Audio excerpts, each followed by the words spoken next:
জোর হাতে রিকোয়েস্ট করছি আমাদের মাননীয় প্রধান উপদেষ্টার কাছে এবং যত উপদেষ্টা আছেন তাদের কাছে, আপনারা আমাদের জন্য কি করেছেন? যারা 84% রেমিটেন্স আনে বাংলাদেশে, তাদের জন্য আপনারা কি করেছেন? গার্মেন্টস ইন্ডাস্ট্রি সচল রাখার জন্য কি করেছেন? আমরা সবাই আশা করেছিলাম যে ঈদের সময় অ্যাটলিস্ট একটা বেতন ব্যাংকে লোন দেওয়া হবে। যে শ্রমিক ভাই বোনদেরকে আমরা কি করতে হবে দেখেন, মার্চ মাসে ফেব্রুয়ারির বেতন দিতে হবে, বোনাস দিতে হবে, আবার মার্চ মাসের 50% বেতন দিতে হবে। একটা গার্মেন্টস মালিক কোত্থেকে পাবে এই তিনটা জিনিস এক মাসে? এই তিনটা জিনিস এক মাসে কোথায় পাবে একটা গার্মেন্টস মালিক? যারা 84% রেমিটেন্স এনে বাংলাদেশের অর্থনীতির চাকা সচল রাখে, তাদের জন্য কি করেছে? গার্মেন্টস মালিকেরা মুখ চুপ বোঝে, মুখটা চুপ থেকে কি করতেছে? গার্মেন্টস গুলো, আরএমজি গুলো বন্ধ করে চলে যাচ্ছে। আপনারা একবার চিন্তা করেছেন যে আপনারা যে ইন্ডাস্ট্রিগুলো বন্ধ করে চলে যাচ্ছেন, এই দেশের অর্থনীতির অবস্থা কি হবে? এই দেশের কর্মসংস্থানের অবস্থা কি হবে? এই শ্রমিক লিডাররা কয়েকজন মিলে এই দেশ চালাতে পারবে না? তারা একজন একটা ইন্ডাস্ট্রি করতে পারবে? কিন্তু আপনারা কোনো পদক্ষেপ না নিয়ে কি করতেছেন? আপনারা গার্মেন্টসগুলো বন্ধ করে যার যার মতো হয়দার গ্রামে চলে যাচ্ছেন, অথবা আপনার গুলশান বনানীর বাসায় বসে থাকতেছেন, অথবা বিদেশের চলে যাচ্ছেন। What is this? এটা কিন্তু আমি অনন্ত জলিল এইটা না করে আজকে আমি প্রতিবাদ জানাচ্ছি যে না, বাংলাদেশে এই আরএমজি সেক্টর থাকতে হবে, না হলে এই দেশ চলার মতন কোনো ব্যবস্থা নাই, কোনো ধরনের ব্যবস্থা নাই।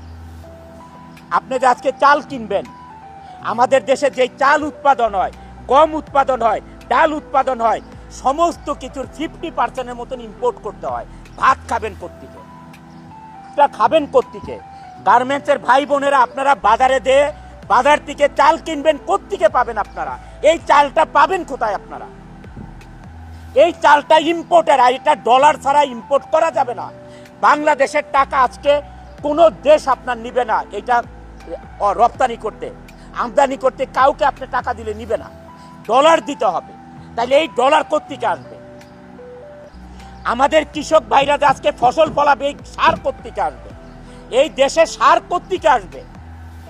এই সার ইম্পোর্ট করে আনতে হবে, আর এই ইম্পোর্ট করতে হলে ডলার লাগবে। এই ডলার কারা এই ডলার কারা বাংলাদেশে আনে? এটা আনে গার্মেন্টস মালিকরা আনে, আর হচ্ছে রেমিটেন্স যোদ্ধারা 14% আনে, আর 84% আনে গার্মেন্টস মালিকরা। কিছুদিন আগে আমি শ্রমিক লিডারদেরকে বক্তৃতা দিতে শুনলাম যে বন্ধ ইন্ডাস্ট্রিগুলি খুলে দিতে হবে। আরে সে মালিক এখন কেন খুলে দিবে? এখন কেন গার্মেন্টস মালিকরা ইন্ডাস্ট্রি খুলে দিবে? তোমরা লিড দিয়ে এই গার্মেন্টস ইন্ডাস্ট্রি বন্ধ করতে পারো, এখন খুলতে পারো না? একটা ইন্ডাস্ট্রি বানাতে পারো না? বানায় তাদেরকে চাকরি দাও। একটা ইন্ডাস্ট্রি এরকম করে বানায় তাদেরকে চাকরি দাও না পারলে। এখন কেন গার্মেন্টস মালিকদেরকে খুলতে হবে এইসব বন্ধ ইন্ডাস্ট্রি? আজকে যদি আমি ইন্ডাস্ট্রি বন্ধ করে দিই, এখানে 12,000 লোক কাজ করে, নট 12,000, 12 লক্ষ লোক জড়িত এটার সাথে। এই গার্মেন্টস ইন্ডাস্ট্রির সাথে কি জড়িত না? ব্যাংক জড়িত, ইন্স্যুরেন্স জড়িত, মোবাইল কোম্পানি জড়িত, হাড়ি পাতিল থেকে কাপড় চোপড় বানানো, বাসা ভাড়া, প্রত্যেকটা জিনিস জড়িত এটার সাথে। কি জড়িত নাই গার্মেন্টস ইন্ডাস্ট্রির সাথে?